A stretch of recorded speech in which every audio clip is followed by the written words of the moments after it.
our mighty Citadel. These words have a special meaning because they make us think about what's special about our college. And they make us think about the task at hand and what we can do to preserve what is special about this college, while also taking the steps necessary to make sure that this college and what it stands for will stand forever. We are a mighty Citadel with a sacred mission to educate and develop principled leaders for all walks of life. The values-based education we offer here is more important now than it ever has been. To stand forever, we must preserve the traditions that make the Citadel such a special place.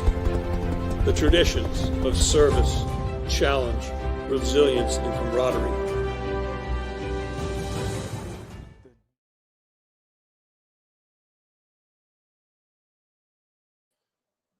Good evening and welcome to the Citadel's Army ROTC Scholarship Webinar. We're appreciative of your time tonight. I know it's a busy weeknight. My name is Seamus Gillen. I am a member of the Citadel's class of 1996, and I serve as the Associate Director of Admissions here at the Citadel. I would like to introduce my counterpart, Josh Simon, member of the class of 2008, who will be assisting with the technical side of tonight's event. During the next 30 minutes, our mission is to provide Citadel candidates important information relevant to pursuing Army ROTC scholarships, discerning commissioned officer opportunities within the Army, and lastly, hearing the experiences and professional advice from our panelists and a current Army senior. After the 30-minute formal program, we will host an open questions and answers segment that will allow all three of our guest panelists to participate. That will be concluding at 7 p.m. Eastern Standard Time. All of our viewers tonight are encouraged to write your questions in the comments section to the right so that our panelists can field them. On a tactical note, I would encourage all of our viewers to have their phones nearby so that you can take quick photos of contact informational slides. We'll be posting these throughout the evening. If you're using your phone to view this broadcast, I would encourage you to try to grab a piece of paper and some pencil at some key moments, and we'll let you know when those are. And lastly, as promised, at the end of tonight's event, we will be putting up a QR code for our viewers to scan. It will take you to an easy, quick form that will allow us to ensure we have correct addresses and such to mail you a custom-designed Citadel pennant. You will be the first to receive this pennant. It was designed exclusively for these webinar events. Now, without further ado, my first guest of the evening is Lieutenant Colonel Tim Therese, Citadel class in 1997, U.S. Army retired. Lieutenant Colonel Therese serves as the recruiting operations officer here at the Citadel. He hails from Plano, Texas. He was branched infantry. His assignments included the 82nd Airborne Division in Fort Bragg, North Carolina, the 3rd Infantry Division at Fort Stewart, Georgia. He was an ROTC instructor here at the Citadel. He served with the 3rd Brigade, 2nd Infantry Division Stryker at Fort Lewis, Washington, as well as with Mission Command Training Program at Fort Leavenworth, Kansas. His combat deployments in support of Operation Iraqi Freedom included a tour in 2003 with Kuwait and Iraq being the focal point, and in 2005 with Baghdad. He was also deployed to Afghanistan in the Kandahar province to support Operation Enduring Freedom in 2012. Thank you for joining us tonight, my friend. I appreciate your time. We're looking forward to sharing a lot of information regarding the Army's ROTC opportunities here at the Citadel. Colonel, if you wouldn't mind, tell us a little bit what it means to be the recruiting operations officer here at the Citadel. Sure thing, and thank you for that great introduction. So again, I am the recruiting operations officer. I work for ROTC Cadet Command, headquartered at Fort Knox, Kentucky. Basically, it's my job to share my experience with prospect cadets, get them interested in service to our nation as an Army officer, and inform them about the program, and then obviously walk them through. Everybody has an individual path on what they want to do as far as a career goes, and I help them find that path and the best opportunities that they may have. Outstanding. This is helpful information. One of the key things that a lot of our candidates out there are interested in are specifically Army ROTC scholarships. So you're a point man on a lot of this work. Can you give us some information about how these varieties break out and what the qualifications might be for each of these? Absolutely. I'd like to start off with pretty much the three primary opportunities that we have for scholarships as far as ROTC goes. Currently, right now, opened up in June, is the National Army ROTC Scholarship Program. That's going to run basically it started in June all the way through the 4th of February, and that's the hard date. So if you're going to remember anything about Army ROTC scholarships for right now, the national scholarship deadline is the 4th of February. And how that breaks down is it's a rolling board. So think of it like applying for a job. You're submitting your resume. That resume is going to get reviewed up to 3 times. Our first board of review is in October, second in January, and then third in March. So any scholarship awards or offers that may come from that national board could be received at any point there. The national board can award either a 4-year scholarship for 8 semesters, or you may be selected for a 3-year scholarship for 6 semesters. That 3-year scholarship, we call it as an advanced designee, and it begins sophomore year. So you're kind of on your own for the first year. It's a trial and error. You're under observation to make sure you can meet requirements, and it's activated sophomore year. So with those requirements coming out of high school, you're looking at being 17 to 26 years of age. You must be a U.S. citizen. You either need to be a high school graduate or have a GED equivalent. You need to have a 2.5 GPA or higher. You need to have an SAT score of 1,000 or an ACT score of 19. Currently, we're waiting on some additional guidance as far as some of the national testing policies. And a third option might be the Classic Learning Test, the CLT, may be coming about as well. But right now, this is largely an academic scholarship across the nation, and SAT and ACT scores are still being reviewed as part of your application. Additionally, you need to be medically qualified for military service, and then you must also meet all the physical fitness requirements, not only in the application process for a physical assessment, but then also completing the Army's recorded tests, which are either the Army Physical Fitness Test right now, or as we transition to the new Army Combat Fitness Test, which is coming online that we will be doing in the future. How's that? That's good information right there. One of the things that I think about is the nature of the Citadel and the Army history here. It's a legacy that spans back to 1842. I think there was, and you'll have to correct me if I'm wrong on this, Colonel. Were we not one of the largest, if not the largest, Army producing a detachment in the nation? That is absolutely correct. We are on track right now to be the #1 Army ROTC program in the nation. And that is not only per the largest producing program, but also as far as scholarship dollars go across the board. So as we're looking at over 700 colleges and universities in the nation that offer Army ROTC, out of 6,000, give or take, cadets per year, we are on track right now to be the #1 program in the nation for scholarship money and for overall cadets by and large. That's outstanding. It's what we expect here at the Citadel, is be the tops of the chart there. One of the things I think about also is that they come in a variety, not just in years, but there are possibilities like the Minuteman Scholarship. There are some alternate pathways for commissioning purposes. Can you tell us a little bit about some of those alternate pathways? Absolutely. And as I mentioned with the National Scholarship, this is all primarily merit-based. So, we're looking for those best candidates. Think of it as an academic scholarship.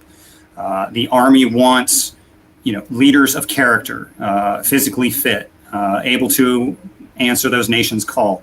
And that could be either on the active duty in your full-time service as a career, or you can also serve part-time with either the Army National Guard or the Army Reserve. A scholarship specifically for those interested in part-time service is the Minuteman Scholarship.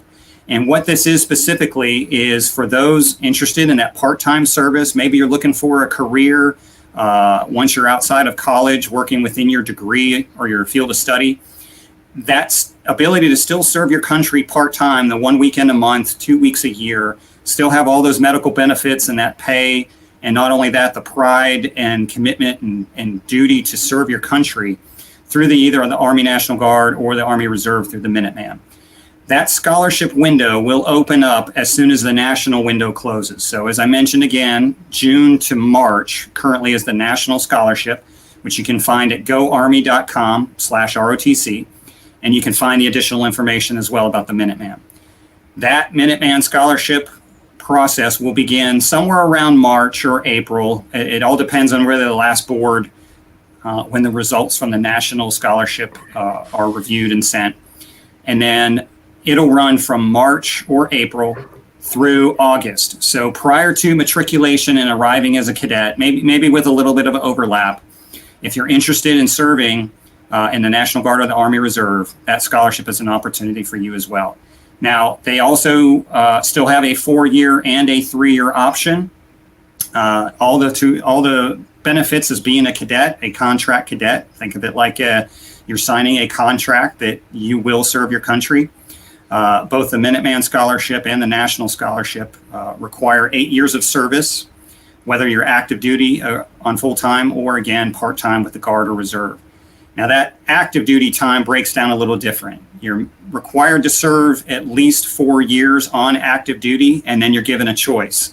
You can either continue your service on active duty, you can transition to the National Guard or the Reserve, or you can serve in the inactive ready reserve, which is kind of an on-call service to our country. The 8 years, again, for the Guard and Reserve, that's part-time, 1 weekend a month, 2 weeks a year, again, for that 8-year service obligation. I'll keep rolling in there as it just popped into my head too. There are other ways of serving. We have the simultaneous membership program, and that is while you're here as a cadet for the 4 years you're in college, you can do an enlistment with the National Guard or the Army Reserve. You don't have to worry about if you're out of state or in state. We will find you a unit to be assigned to here in the local area. And there's a number of benefits for that. I'll just highlight one of serving with the South Carolina Army National Guard specifically. They offer a college assistance program to those soldiers and cadets who are here on the college campus of $4,500 per year. Again, it's another application, but just for being a member of the South Carolina Army National Guard, it's another opportunity, and that's per year. So you have to reapply every year, but it's a great benefit. Besides the training, the experience that you're getting and the exposure to all kinds of different things from people from all over, that's another great pay benefit. And if you do not receive a scholarship, let's say grades aren't necessarily where they were, it's highly competitive, you can still contract without a scholarship and still serve your country. The Army ROTC program here is designed from a basic course to an advanced course. And all cadets at the Citadel take at ROTC, freshman and sophomore year, part of the leadership track to give you that followership to leadership model. We want you to be disciplined. We want you to have good morals and ethics. So everybody takes the class, and that could be Army, Navy, Air Force, Marines. And within that track, if you decide that you do want to serve and it's something you are interested in doing, then beginning sophomore year, we can contract those cadets. They will still have all the same opportunities that the scholarship cadets do, just minus the tuition. Still be the same, competing for the components or those over 20 branches or career fields in the Army. And then I'll add in there with the pay, our cadets make $420 a month as a contracted cadet. That's in addition to if you're scholarship paying tuition or room and board, or if you're non-scholarship. $420 a month while you're here in school. We offer $1,200 for book allowance per year, $600 per semester. And then also we have commutation pay for a uniform allowance of over $800. So as you're sitting here as a cadet, some scholarship opportunities, non-scholarship opportunities, the pay, and overall the career fields that you can enter into as far as service goes. Seamus. One thing I'll add to this, and I think this is a cultural expectation when you join, when you come to the Citadel, and this is also from the admissions perspective, is that we have candidates in these competitive moments that maybe they come into the event late in terms of an application, and billets have been filled.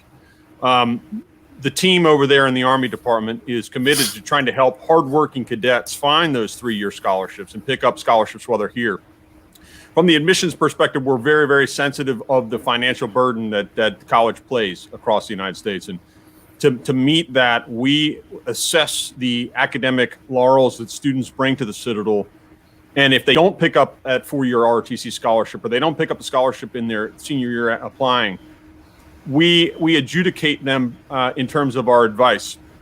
There is a gamble if you come here to the Citadel and you're expecting to pick up a 3-year, but the people that we give that advice to consider are those who are on the stronger side academically speaking, that we believe that have the coursework and the aptitude academically to support a successful run while they're a freshman year cadet. Another thing to keep mindful of with the academic environment here at the Citadel is that it's extraordinarily demanding, but the culture is academic success. It's hard work, but you'll find the mandatory study period and the structured elements and the academic support services that are available on the cadet side of the house are tremendous. So these things congeal when you have a desire to work hard academically. To have an Army department over there that's committed to trying to get your package as polished as possible so that you become an attractive candidate for those 3-year pickup scholarships. So that's something I think to keep mindful of. Lieutenant Colonel Therese is on the tip of that spear, but there's an entire staff over there committed to trying to help these cadets, when they work hard, get what they want. Colonel, do you have any other elements that you wanted to review at this moment?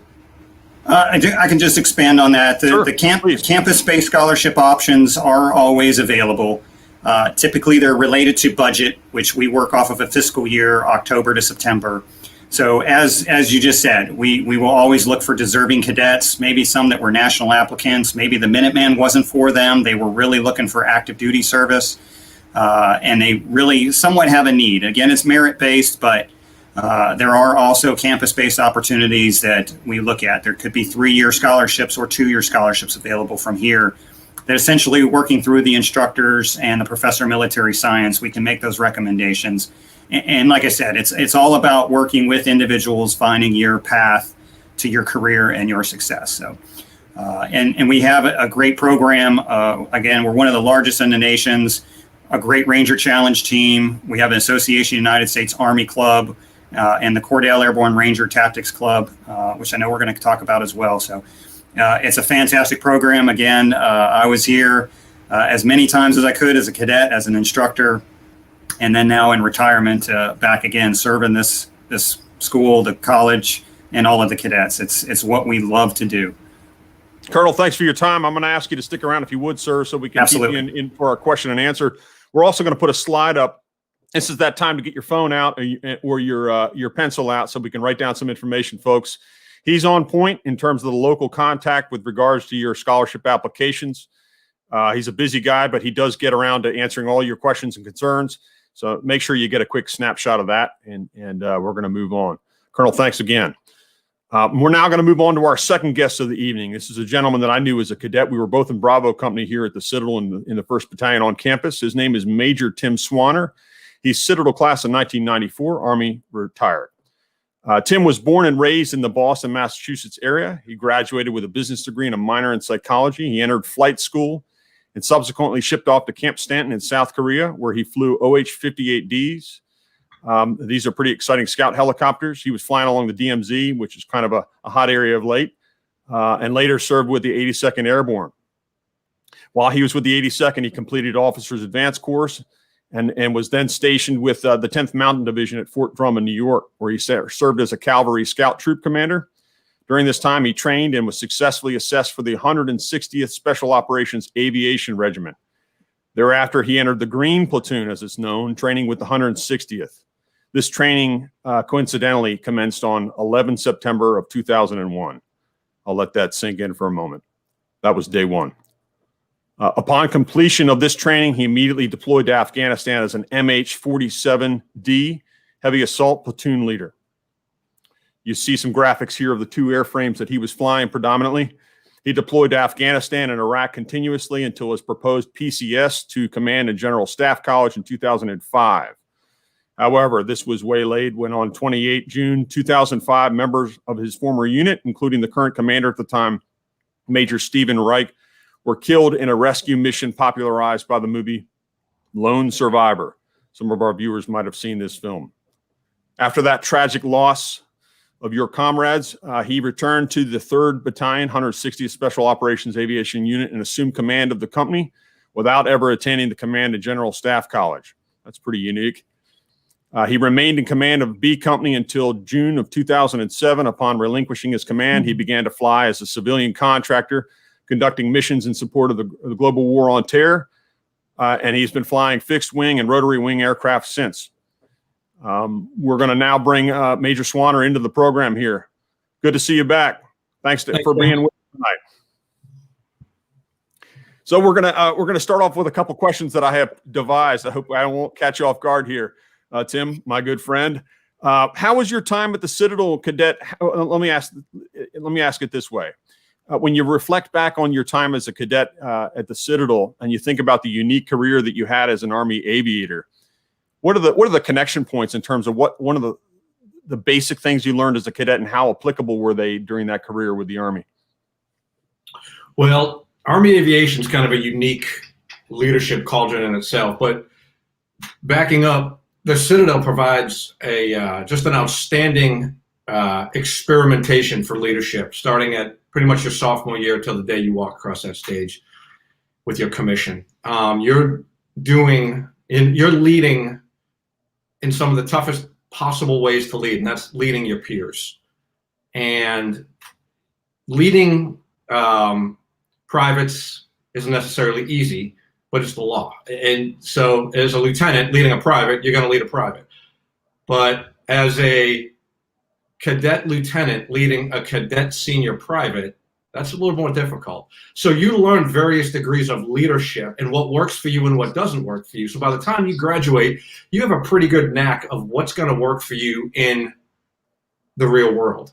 Aviation in itself is unique in the fact that you're coming into aviation as a lieutenant, can barely fly the helicopters, and you are outranking the warrant officer corps that has been flying 10, 15 years. So you have to convince these guys they need your leadership. And you've been in the Army less than a year. They forgot more than you'll ever know. So again, that Citadel experience offers you a way to kind of approach things from a different angle, because you're not leading. These warrant officers don't need your leadership. They need your guidance. They need your protection. They need other things. But your leadership is something that comes along later in your aviation career as senior captains, majors, things like that. So the Citadel offered me a very unique way to address my leadership techniques. And I got a lot of opportunity to experiment with what works for me and what doesn't work for me.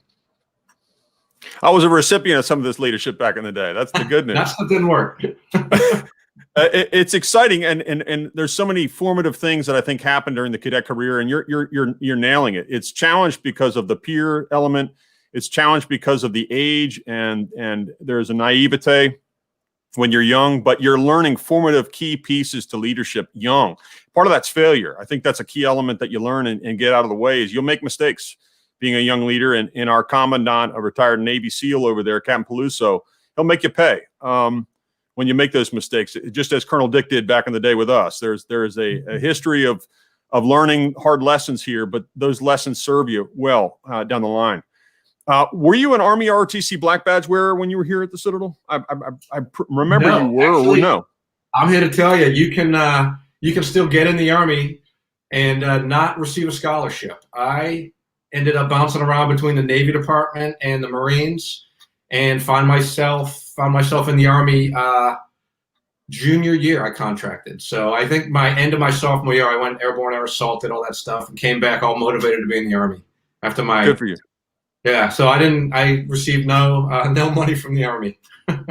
That's an interesting thing, because I think one of the things that we can remark about the Citadel is we have a community of military leaders that are not so interested in serving their own branches. They are serving the cadets, finding what's best suited for them. I think that's representative in our commandant. He came to the Citadel after Top Gun erupted and wanted to be an aviator. And it was Green Berets who worked in our Army department who connected him with a SEAL that put him on the path to going special warfare. So there's a lot of things that happen while you're a cadet that are indeed humble and selfless and genuine. And I think that's a testament to this environment here at the Citadel. When did you get that Army aviator bug? When did that land? Well, I think junior year when we started flying helicopters on the campus, and I really liked it. And I was part of the Airborne Ranger Club and all that. And I realized, walking's hard on the feet. So, I'm sure all the special operators you picked up felt the same way when you were swiping them up out of tough situations. That they were definitely not preferring to walk. Well, yeah, and after a few years of special operations, we do our fair share of walking, but I didn't realize that at the time. That wasn't in the brochure. What was it that was there during the assessments in the most challenging and difficult schools? And this is certainly, and I'll range this back to Colonel Therese as well. Is that there's testing moments through any officer's career? What did you lean on in those moments that you might have found as a cadet succeeding as a freshman here at the Citadel? What are those elements? I came into the Citadel, like you said, I was from Boston. I came in with a round trip ticket, and my dad said, you can quit anytime, but you are going in the Marines when you quit. So I wasn't quitting. There was just not a chance in the world I was going to quit the Citadel. And went through a lot of the schooling that I went through when I got into my other life with special operations and now what I'm doing. And when life gets hard, you just kind of dig back to where you learned as an 18-year-old kid. You can do it. And it's hard, but if it was easy, the old cliche, if it was easy, everyone would do it. Citadel's hard. It's not an easy campus. And I can't tell you how many times I thought Clemson, my academic future, was chasing girls. But I can tell you 25 years later, in and out of all sorts of dumps across the planet, Citadel has paid me dividends time and time again, leaning back on that leadership that I fostered back then, that basis that I fostered. I think that's one of the permeating elements of wearing the ring is that you reflect on that element of your life. It's the continual reminder, aside from the honor code, it's reflecting on what you've learned and how it serves your life. The final piece that I've got for you, Major, is advice you have to young Army aspirants, maybe even those considering an aviation career. But what are the general kind of advice pieces that you have to young Army aspirants who are considering the Citadel? Well, it's the best decision I've ever made as far as a college decision goes. And I think if you're sitting on this webinar listening, you're interested. And I think that it's absolutely the best leadership experiment school out there. I can tell you I've been a FAA chief pilot, and I have worked with, in my current job, I work with all sorts of former, you name it, out there, all throughout the special operations community. And I can tell you that the leadership that the Citadel starts you with pays dividends later on in life. And you come across CEOs of companies that works for. I started in the Navy department, and I was the guy who wanted to start off as a SEAL and ended up the aviation. So, kind of opposite what your colonel did, but what the commandant did. But that Citadel education, that Citadel leadership cauldron will pay you dividends long, long, long after you walk across the stage. I experimented in corporate America a little bit, and I was the only former military guy they hired. They only hired me for one reason, the guy said, and it was because I had a Citadel background. They said, we have had nothing but success from the Citadel business side. I was a business major, and they liked that Citadel mentality. Outstanding stuff, Major. I appreciate your interest here. If you wouldn't be so kind to stick around, I think there'll be some active questions for you. And if it's not confidential material that can't be divulged to them, you might be able to answer some of these questions. But again, if you'll stick around, sir, I'd be greatly appreciative. Sure thing. We're going to get ready to move on to our third guest, and this is Cadet Jonathan Westmoreland. Cadet Westmoreland is a senior cadet from Kennesaw, Georgia. And I believe he has something on his right hand that made it a little bit heavier. So we're going to get to a vision here there. Cadet Westmoreland, did you have something put on your ring or a ring put on your hand recently? If you'll show that for our viewers, that'd be appreciative. Yes, there it is. We all wear this. It's very special to us.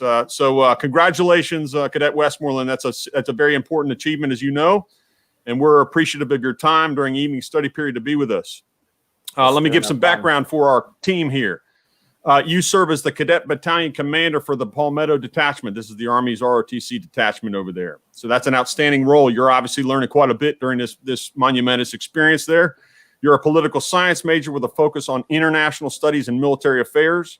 You are indeed pursuing an infantry branch designation. And you can see by the shiny hardware on your chest that you've been to both airborne school and air assault school, like Major Schwanner. And that's outstanding as well to see that there.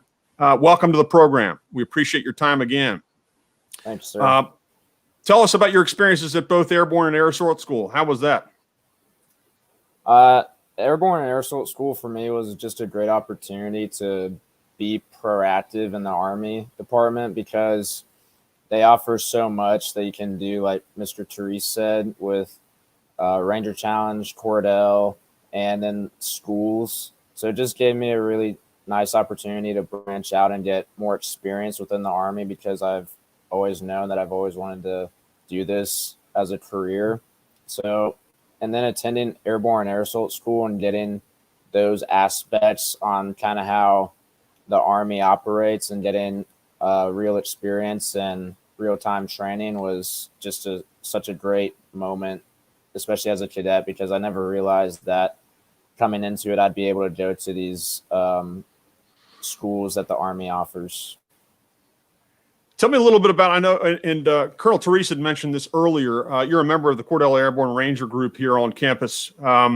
And this is a pretty moto group that does a lot of cool things. They do training exercises. They've been part of joint task force exercises here in Charleston. And that was a joint effort with the Charleston County SWAT snipers, the Charleston County Sheriff's Office.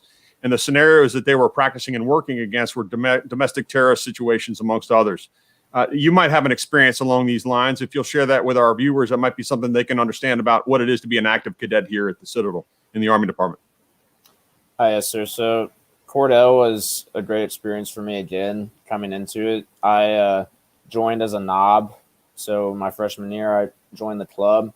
And it was just another way for me to be proactive within the Army Department and learn a bunch of extra skills that my peers weren't receiving because I was being proactive and was involved in the club. And some of those skills that I learned or that we got trained on, for instance, with the Charleston SWAT department, we learned and got to see them perform CQC, so close quarters combat with clearing rooms, and we got to see professionals do that, and we got to get some hands-on training from that aspect. And then TCCC, combat medicine, squad and platoon level tactics, and just a bunch of extra training that as a knob was just getting soaked into my brain that I could use for the rest of my time here as a cadet. And then at the end of the year, my knob year, we did a air assault with Charleston SWAT department on a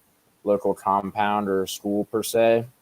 So we got to kind of see how a large scale operation like that worked, and we provide security for the SWAT department while they cleared the building. And it was just a great experience overall, and I would highly recommend that any ROTC cadet get involved in Cordell and just get that extra experience and extra training.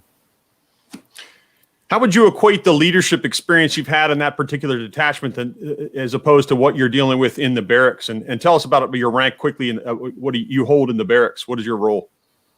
Yes, sir. So I'm a cadre platoon leader for Palmetto Battery. And I would say that the difference between my leadership inside the battalion and my leadership in the Army Department is a lot more, like for instance, with Cordell, it's a lot more personable per se, that it's a big group and it's all juniors, sophomores, knobs, and seniors, and you're all working together in Cordell to accomplish a common goal, whether that be learning TCCC for the day or executing CQC in Jenkins or learning squad and platoon level tactics. And it's just a really cool experience seeing all four levels of the tiers of the school work together in that Army environment. And it just shows how the Army Department brings all of those levels as cadets together to accomplish common goals, to accomplish an overall goal. So that's where I get the most out of the aspect of Army leadership from cadet leadership, because my job as cadre platoon leader, I mostly just work with the knobs and ensuring that the knobs training is completed for whatever task they have to complete. And then in the Army department, it's for everybody, all levels. I want to speak on behalf of the staff that I'm proud of the effort you put in with regard to the cadets in the COVID situation, pulling off the magnanimous task of executing a matriculation day and getting these knobs trained up and training them and getting them self-sufficient is not an easy task when they're masked up and there's distancing. You've had to overcome and adapt to this environment. So that's a testament. Again, this is something you're going to see again and again. I'm sure Major Swanner and Colonel Therese will attest that the environment changes and you have to adapt with it. So kudos to you for that effort. Cadet Westmoreland, if you'll stick around, we're going to move into, I want to make sure that we have ample time for our question and answer segment. I think one of the things I'll lead into before we get right into the Q&A is some common themes here I think that we're discovering. There's some fundamental elements that we preach in the admissions office, that our cadets preach and our alumni preach, and that there are elements that genuinely bring success here at the Citadel. There are elements that you can press and learn and press through and make you successful at the Citadel that make you a successful career Army officer. And when I reflect upon this, I think about a statement that, or a mantra, so to speak, that our president, General Walters, summarized. And he simplified it by simply saying, it takes grit.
Welcome back, folks. We're going to get into the question and answer segment. Remember to stick around immediately following the question and answer segment. We're going to be putting up a slide that will give you the QR code so you can get that Citadel pennant that was custom made for these particular events. So stick around. Make sure you get your cameras out for that particular moment so you can capture that. We'll have it in the live feed or the saved feed thereafter as well, but it's a great opportunity to knock this out now. So we're going to move into the question and answer segment here. And my good friend Josh Simon over there, class of 2008, is going to assist on this. I don't know if we have a couple questions that we might be able to pull up here, Josh, or if we've had any emails that have come in as well. We do, and I'm just going to go ahead and put them right on the screen, Seamus, as we've got some good questions up already. Great. This first one is, what are the average stats on a 4-year Army ROTC scholarship recipient, ACT composite GPA? Hey, this is Tim Therese again.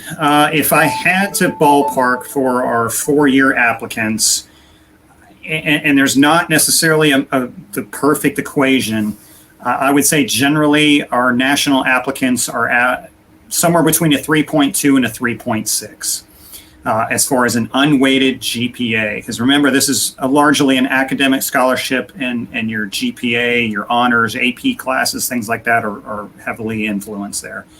As far as SAT or ACT equivalents, anything probably over a 1200 ACT or a 21 to 22 or higher ACT.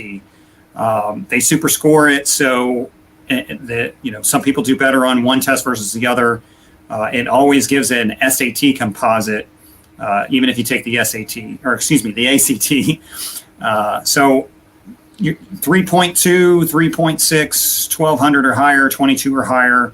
But then it also takes into account, volunteer hours. If you're in scouts, if you're in JROTC, if you're an athlete, the clubs, the organizations that you have, having a part-time job, it all kind of rounds out. There's the the three ways we evaluate a scholarship applicant is SAL, S-A-L, Scholar, Athlete, Leader.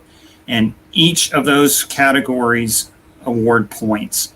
And then ultimately, you would submit a resume and have an interview with either a professor of military science or a recruiting operations officer like myself.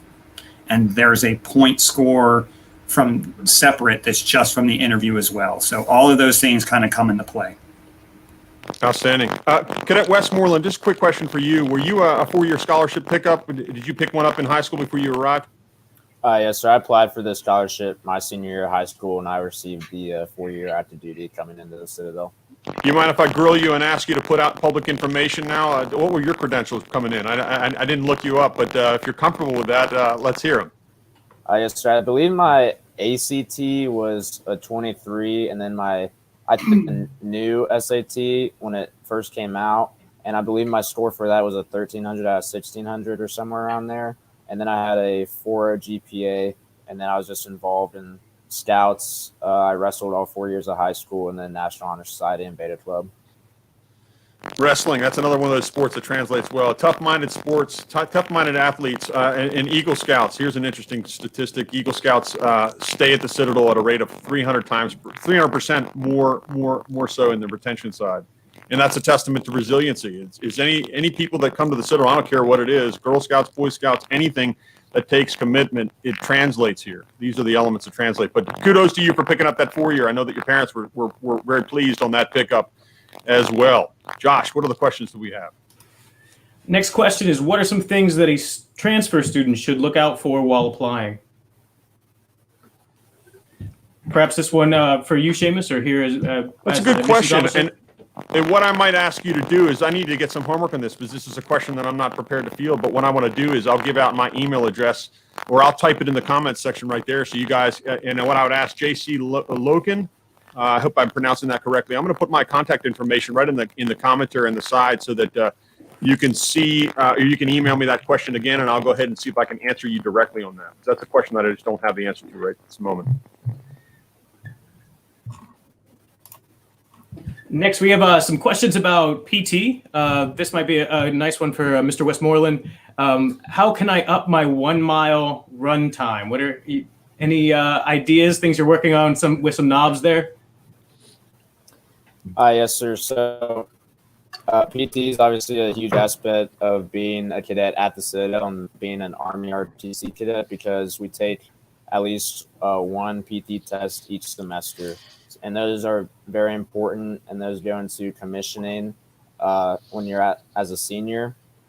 And they also are very important for advanced camp. But for improving your run time, what helps me out is every other day. So say for Monday, I'll do a lawn run, a 3 to 5 mile run. And then the next day, because I don't want to wear myself out by just trying to log in miles every day, I'll do a track workout to try and increase my speed. And just that constant fluctuation, you'll see a big increase. One recommendation I have is there's a fitness page run by ex-75th Ranger Regiment guys called Cronus Fit. And they have a running program on there for going to Ranger Regiment or just trying to increase your Army 2 mile time. And I highly recommend going on their page and checking that out. I think one of the things that, and just in general terms, and Mr. Westmoreland's at a high state of hardcore, which is outstanding. He's preparing himself for his career, but people who are concerned on the fitness side, be humble and start benchmarks. I think one of the things that you mentioned was keeping a journal of how you're proceeding, how you're progressing. There's lots of people, your high school coaches, track coaches, or people that you could say, hey, how do I get better at running these particular things? And you just have to commit to doing this as a part of your weekly regimen. It's got to be stuff that you're doing before you arrive. It's obviously important for Army ROTC scholarship applicants, but it's also important when you get to the Citadel.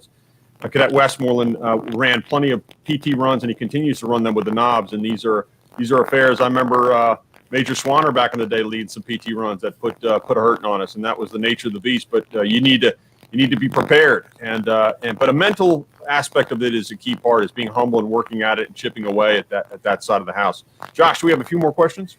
We do. Some questions about how scholarships mix with athletics. Tim Therese, if you wouldn't mind, sir, would you kind of expound? Is it available to have athletic scholarship as well as ROTC scholarships and contract paths? Absolutely. And I've been taking some notes here as far as some of these additional questions and maybe try to roll up a number of them if that's okay. I know time's getting short. I definitely say if you're looking at the national scholarship, to go ahead and get an application in. The sooner that application is complete, which is through the interview, the more opportunities you get to be reviewed. So if you're able to meet the October deadline, you get 3 chances. If you don't get it till December, you get 2. If you don't get it till February, you get 1. So to increase your chances, get it done immediately and try to get it through. We also do take the DODMERB, the DOD MERB physical from West Point. I saw that was in there. If you have a waiver or an issue with that, we're able to work through it. A number of cadets always come up with a waiver every year.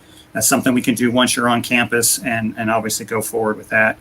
The 4-year versus the 3-year, that one question is correct. The 4 years are a little bit more controlled. They're trying to get the best applicants 4 years, but it also is depending on some statistics. You know, it's cheaper to send a student to in-state college versus out-of-state. So in-state students sometimes have an advantage for the 4-year scholarship because it's cheaper. It's all about budget. We have one Department of Defense budget, which covers everything all the way down to Army scholarships. So on campus, once you're here, you're able to submit to be a prospect cadet. You participate 100% in everything we do. And you can apply once you're here if you meet the same criteria, of course, once you're in college. And then going back to all that, I think that, did I get all of that? I think I missed one of the questions in there. What was the original question? I'm sorry. There's a few. If you don't mind, Colonel, I'm going to jump on a handful that I see here. There was a question about female applicants and the female to male ratio. I think the core, and correct me if I'm wrong, Josh, is 13% roughly that. And at Westmoreland, you might have a read on that as well. I think 13% female. It was. The incoming class was about just under 13%, and that basically gives a picture of the entire core, which currently this number is on the rise. Each year we have more and more applicants and more accepted and more matriculate. But currently it's just under 15% across the whole core, and 13% was a part of this incoming class. There was a question by William Conger regarding ROTC scholarship applications, federal scholarships, and just be mindful of the fact that these are not going to be done through the Citadel. They are federal scholarships, and GoArmy.com has that linkage right there. Yeah, if you don't mind, I was going to jump in. Yep, the GoArmy.com/ROTC. The GoArmy.com is the official commercial website for the Army. So there's just basic information about enlisted versus officer, the active duty versus the National Guard or Reserve, and then the /ROTC will get you to the scholarship applications online. And I remember the first question that was asked that got me on the tangent there about athletics. Absolutely. Like I said, you're looking at that whole person, scholar, athlete, leader.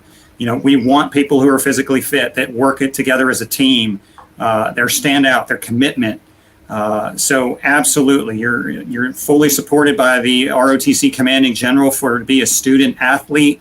When you start talking about competitive NCAA sports at this level, we make time for you. Cadet Westmoreland with the wrestler, it's like half the wrestling team is the Army department. Our soccer, track, volleyball, football. I mean, we have every sport kind of represented as far as military requirements. And we make time for it. So absolutely, we love having athletes. I think a functional element in Cadet Westmoreland, this is why we appreciate his time so much, is time constraints are huge at the Citadel. There's a lot of demand, but one of the things that Cadet Westmoreland drove home initially with those knobs that reported in August is time management. You pay a hard price when you're not mindful of what you're doing with your day, the minutes of the day, not just the hours of the day, but the days of the month, but what you're doing on a continual basis. It takes a lot of prioritization and planning. This is a college with tremendous resources, academics, support, networking. I serve as one of the campus ombuds persons. So there's resources here to help you in any scenario. So there's not a lot of excuses when you don't ask for help. But when it comes to the time management side, it's like being a cadet athlete. When I was a freshman, John Harrison was a pitcher on the World Series team that we had that went in the early 90s. He was our company commander freshman year, and he was able to juggle this. And what you ultimately have is delegation responsibilities when you're not there.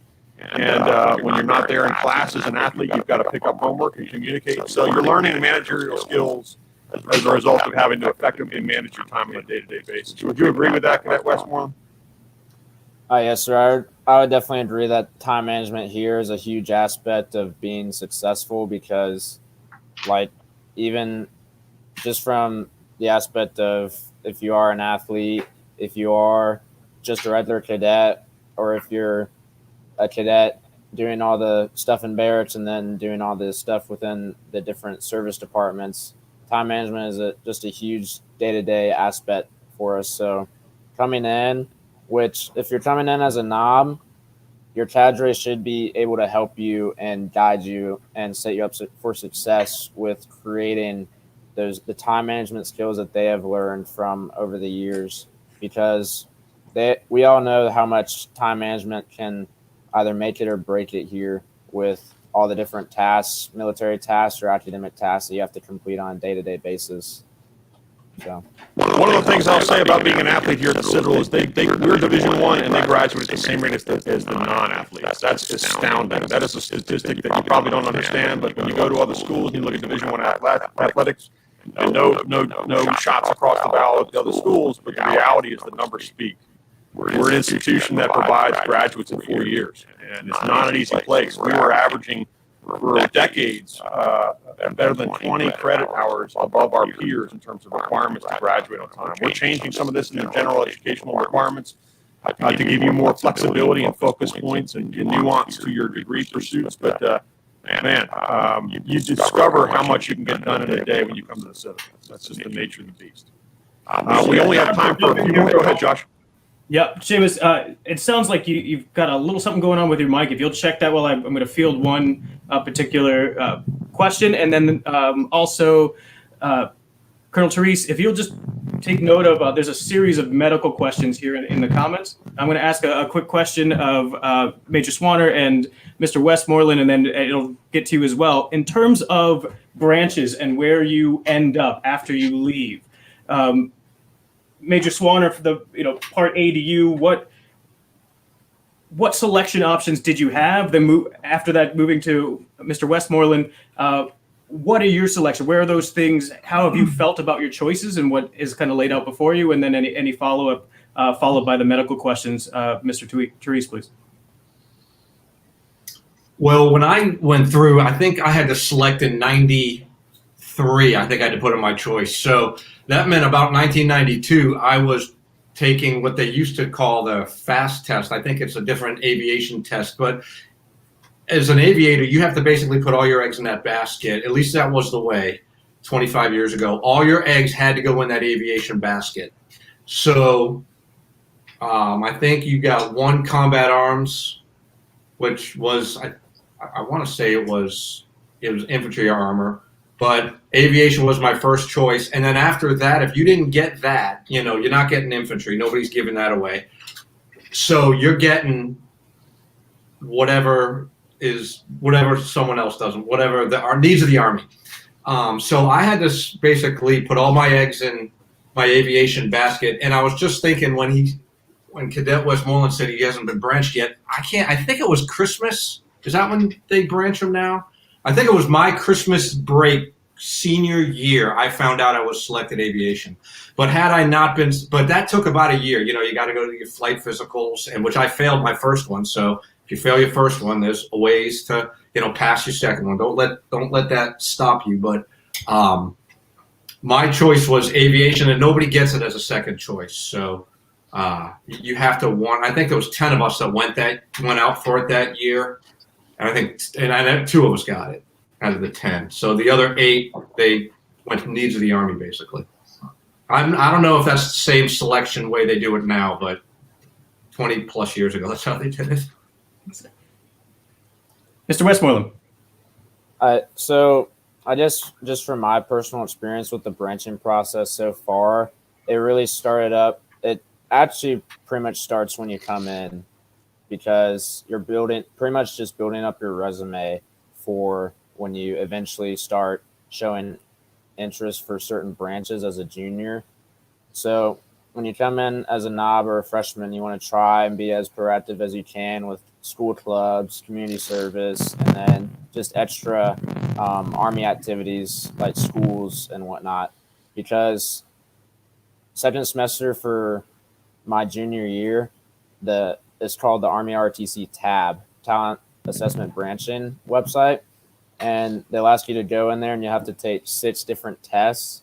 And they kind of just are personality tests and see how you think. And then those test results will take all 17 branches within the Army and they will rank them from the first branch that your personality and what the Army sees you would be most applicable with is your number 1, and then it ranks it down from preference down all the way down to 17. And then it's a huge resume once you enter the tab website where you enter everything you've done throughout your cadet career. And then you'll eventually, the Army and the branches that you're interested in, you'll eventually rank your top 17. So for instance, my top 5 are infantry, armor, field artillery, aviation, and EOD for the Army. And then I just rank the rest 1 through 17 based on preference. And you have the opportunity to do a BRADSO, which is an additional service obligation, and that will just increase your chances because it shows the Army that you're committed to serving extra years in order to get the branch that you want. And then, so all the branches will review that. And over the summer, July to September timeframe, you'll be given the opportunity to sit in on additional branch webinars where they'll have representatives from each branch that you're interested come in. And if you don't know a whole lot about the branch, they'll basically just give you an overview of how Bullock works and basic functions of that branch. And then late July to early September timeframe, you'll accomplish branch interviews, and you'll interview with branches that you're interested in.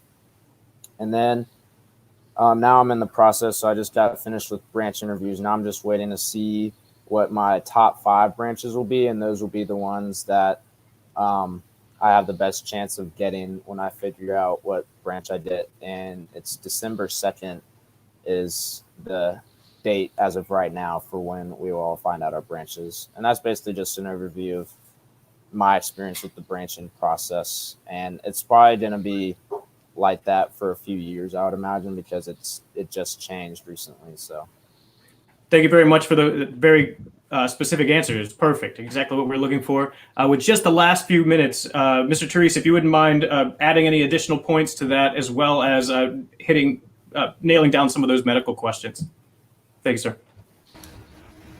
Yeah, sure thing. And again, when you have some very specific questions, as I mentioned a couple times, we're going to work with you individually. We got to figure out what's the path you want to take. What is your goal? How do you want to serve? What are your goals beyond the Citadel? And that kind of starts with, obviously, eligibility. So as I mentioned, you got to be medically qualified for service. The Department of Defense Medical Evaluation Review Board, there you go, DOD-MERB. And there's also the enlistment. When you enlist, you go through a medical qualification as well. And ROTC currently will take both exams. So a number of exams, as I mentioned, there are waivers. Sometimes there's a remedial. Those are the 2 terms that we use when we're discussing cadets and eligibility. A remedial may just mean you have something in your history that they need more information on, and you got to submit it. A waiver is something that is potentially a disqualifying condition that you're asking the chain of command and the medical reviewers to look at as far as your service goes. So there's a number of them in here that apply. ADHD medication, that is not, it would be a medical disqualifier with a waiver. And the way we go about that is submitting, you have to be off of any medication for up to a year. So you would be potentially disqualified from medical service and at the time in which you are stopped taking the medication, and then a year later have a review. And that's why you're in school. Childhood asthma was mentioned. Again, asthma is a touchy one, kind of in the gray area. But as you see, when you mentioned childhood asthma, a panicked mother at 2 o'clock in the morning when you were 1 year old in the ER, and you're a lifelong athlete. So I think one of our current cadets has our best run time. Cadet Westmoreland knows who he is Cadet Crawford, who actually is at one of our crosstown schools at the Charleston Southern University. I believe has childhood asthma. And I think his 1 mile time is 5 minutes, maybe 4 minutes and 50 seconds. I mean, you're talking about Olympic level running, 5 minute miles. He usually runs 2 miles, sometimes faster than some of our cadets finish 1 mile. So it's not something that will automatically disqualify you, but it is something we'd have to work through a waiver for, and you'd have to have another medical review. You may have to have an additional exam. Athletes, again, we love athletes, but shoulder injuries, knee injuries, ankles, ACL tears, neck, spinal, being able to hear, being able to see, is kind of some of those basic things that you want to make sure that you're clear for military service on. If you got any additional hardware, pins, rods, screws, something to consider. But generally, we look at everybody, and it's kind of one of those, you'll never know for sure unless you do it. And then you'll know for sure when it comes back. And we still have cadets that sometimes it takes about a year to get through the medical process. But once they're cleared, their path along their career and whatever they're going to do beyond the Citadel is kind of set. So it's some great opportunities in there. I know, there's some questions about gender and diversity. We love it. We want the Army to represent America. You're serving your country. We want that variety. Everybody from all walks of life. It's a great opportunity. I was out of state, never stepped foot in South Carolina, and here I am. And this is home.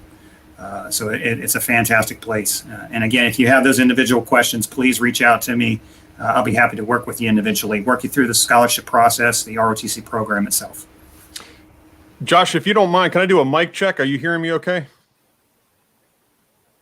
Okay, outstanding. So Yes. We're out of time, and one of the things, the thoughts I have, there's some outlying questions. You're welcome to email Josh or myself in the admissions office.